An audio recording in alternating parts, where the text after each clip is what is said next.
ዘሰሎሞን በጣም የታወቀ ነገር ግን በሚገባ ያልተረዳነው የመጽሐፍ ቅዱስ መጽሐፍ ነው።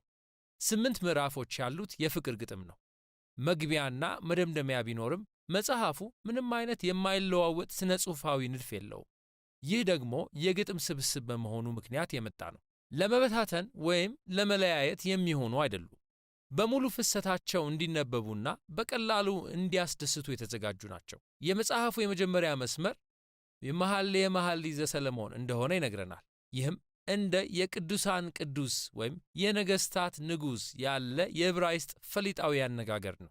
የዕብራይስጥ ቋንቋ ትልቅን ነገር ለመናገር ሲፈልግ የሚጠቀምበት ዘዬ ነው። ስለዚህ ይህ ከሁሉም መዝሙራት የሚበልጥ መዝሙር ነው። ይህ የመኃልየ መጽሐፍ የሰሎሞን እንደሆነ በመጀመሪያው መስመር ላይ ተነግሮናል። ይህ ማለት ደራሲው እርሱ ነው ማለት ነው። ለነገሩ መጽሐፉ ሲጀምር የሚጀምረው በስሙ ነው። ነገር ግን ግጥሞቹን ሲያነቡ ዋናው ድምፅ አንድ የተወደደች የምትባል ሴት እንደሆነች ይገነዘባሉ።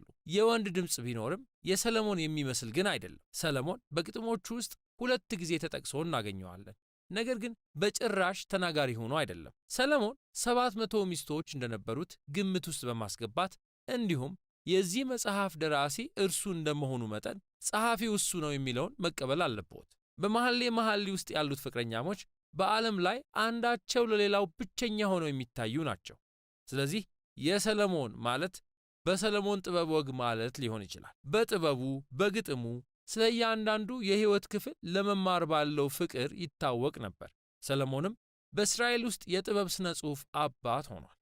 የሰው ልጅን የፍቅርና የወሲብ ፍላጎት በሚገልጹ የፍቅር ግጥሞች ስብስብ ሥራው ባሳረፈው አሻራ በዚህም ስፍራ ተገልጧል። የመክፈቻው ግጥም የዚህን መጽሐፍ መሠረታዊውን ገጽታ ያስተዋውቀናል። እረኛ በሆነው ወንድ የተደሰተችውን ወጣት ሴትን ድምፅ እንሰማለን። ሴቲቱ አላገባችውም። ሆኖም ግን መተጫጨታቸው ግልጽ ነው። አብረው መኖር የሚጀምሩበትን ጊዜ በጣም ናፍቀዋል። ከመግቢያው ጀምሮ ግጥሞቹ ከሴቷ ድምፅ ወደ ወንዱ ወደ ኋላና ወደፊት ይሄዳል፣ ይመጣል። ግልጽ የሆነ ቅደም ተከተል ወይም የታሪክ መስመር ሳይኖር ከትዕይንት ወደ ትዕይንት ይሸጋገራሉ። ግጥሞቹ በእነዚህ ሲሞፎኒክ ወይም የድምፅ ስምምነት ዑደቶች ውስጥ እንቅስቃሴን ያደርጋሉ። አበይት ምስሎችና አሳቦች ይደጋገማሉ፣ እያደጉም ይመጣሉ። ግጥሞቹን አንድ ከሚያደርጋቸው መሠረታዊ ጭብጦች አንዱ እነዚህ ጥንዶች ያለማቋረጥ በመፈለግና በማግኘት የሚገልጹት አንዳቸው ለሌላው ያላቸው ከፍተኛ ፍላጎት ነው። ከመክፈቻው ግጥም በኋላ ተለያይተዋል፣ ነገር ግን እርስ በርስ በመፈላለግ ላይ ናቸው። ስለዚህ ሴቲቷ ትጠራለች ወይም ከሕልም ትነቃለች ወይም ፍቅረኛዋን ፈልጋ ትሄዳለች። ከአንድ ጊዜ በላይም አንዳቸው ሌላኛቸውን ያገኛሉ፣ ይተቃቀፋሉ። ከዚያም ልክ ትንሽ አስደሳች የሆነን ነገርን ሲጀምሩ ትዕይንቱ ወዲያውኑ ያበቃና አዲሱ ደግሞ ይጀምራል። ይለያያሉ፣ አንዳቸው ሌላኛቸውን ይፈልጋሉ። እንዲህ እያለ ይቀጥላል። ሌላ ተደጋጋሚ ጭብጥ ጥንዶቹ እርስ በርሳቸው አንዳቸው ለሌላው ያላቸው የአካላዊ ውበት ደስታ ነው። በተደጋጋሚ ቆም ብለው የተራቀቁ በሆኑት ዘይቤያዊ ንግግር አንዳቸው ሌላቸውን ይገልጻሉ። በዕብራይስጥ ግጥሞች ውስጥ ያሉት እነዚህ ምስሎችና ዘይቤያዊ አነጋገሮች በዋነኝነት የሚታዩ እንዳልሆኑ ማወቅ በጣም ጠቃሚ ነው። በዘይቤያዊ አነጋገሮች ላይ ተመስርተው የእነዚህን ሰዎች ምስል ለመሳል ከሞከሩ በጣም እንግዳ የሆነ ነገር ነው የሚያገኙት። ማድረግ ያለብዎ የምስሎቹን ትርጉም ከወንዱና ከሴቷ አኳያ ምን መሆኑን ለማሰብ መሞከር ነው። በግጥም ዑደቶቹ ሲያነቡ ውጥረቱ በፍላጎታቸውና በደስታ ደግሞም በመማረክ እያደገ ይቀጥላል። ይህም ጥምዝምዝ ድግግሞሽ የወሲባዊ ፍቅር ምስጢርንና ጉልበትን የሚወክሉ ስነ ግጥማዊ ዘዬ ነው። በማጠቃለያው ላይ ግጥሞቹ ስለምን እንደሚናገሩ እጣሬ ለመስጠት ገታ በሚደረግበት አፍታ ላይ ይመጣል።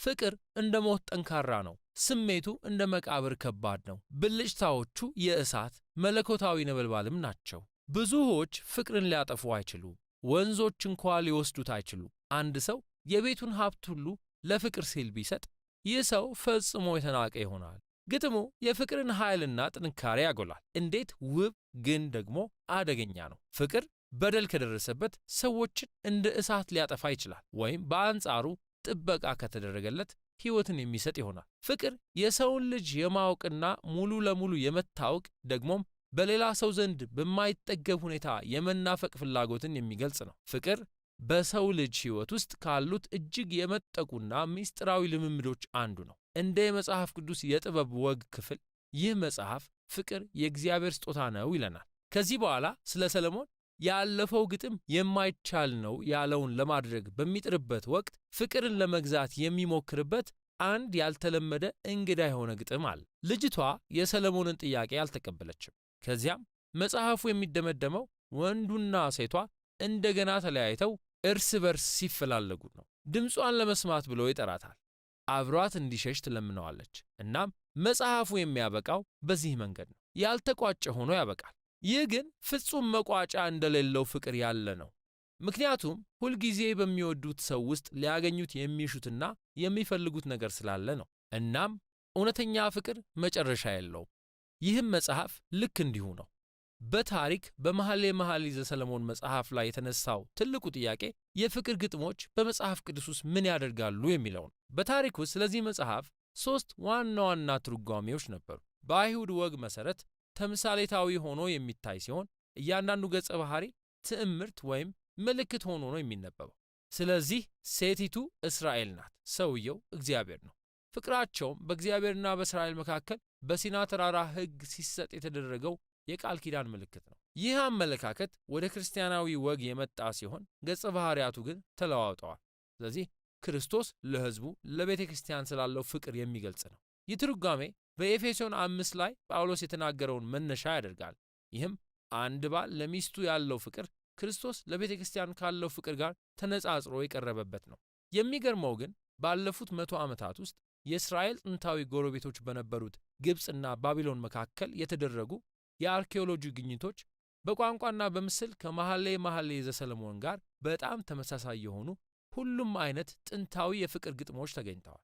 የፍቅር ግጥም የእስራኤል የባህላዊ ከባቢ ትርጉም ያለው ክፍል እንደሆነ እንመለከታለን። ይህም ዛሬ አብዛኞቹ ሊቃውንት የመኃልየ መኃልይ ዘሰሎሞን ራሱን ባቀረበበት መንገድ እንዲመለከቱት አድርጓቸዋል። ይህም በመለኮታዊ የፍቅር ስጦታ ላይ የሚያንጸባርቅ የእስራኤላውያን የፍቅር ግጥም መኖሩ ነው። ነገር ግን ያ ማለት ጥንታዊ የፍቅር ግጥም ይህ ብቻ ነው ማለት አይደለም። የእነዚህ ግጥሞች ቁልፍ ገጽታ እንደ ብሉይ ኪዳን አካል ሆኖ ሲያነቧቸው ጎልቶ የሚወጣ ነገር አላቸው። ይህም ብዙ የሆኑ የአትክልት ስፍራ ምስሎችን መጠቀም ነው። በዘፍጥረት የመጀመሪያ ምዕራፎች ውስጥ በኤደን ገነት የአትክልት ስፍራ በተጋቡ ጥንዶች መካከል ስላለው ያልተለመደ ትዕይንት የሚያስተጋቡ ናቸው። የወንዱና የሴቷ ዕርቃን መሆንና መራቆት ግን ደግሞ ሙሉ በሙሉ የተዋሃዱና እርስ በርሳቸው የተጠባበቁ መሆንን የሚገልጸው ምስል ከመኃልየ መኃልይ ዘሰሎሞን ዳር ጋር ይመሳሰላል። በእነዚህ ግጥሞች ውስጥ ግንኙነታቸው በራስ ወዳድነትና በኃጢአት ያልተበከሉ የጥንዶችን ፍቅር እያየን ያለን ያህል ነው የሚመስለው።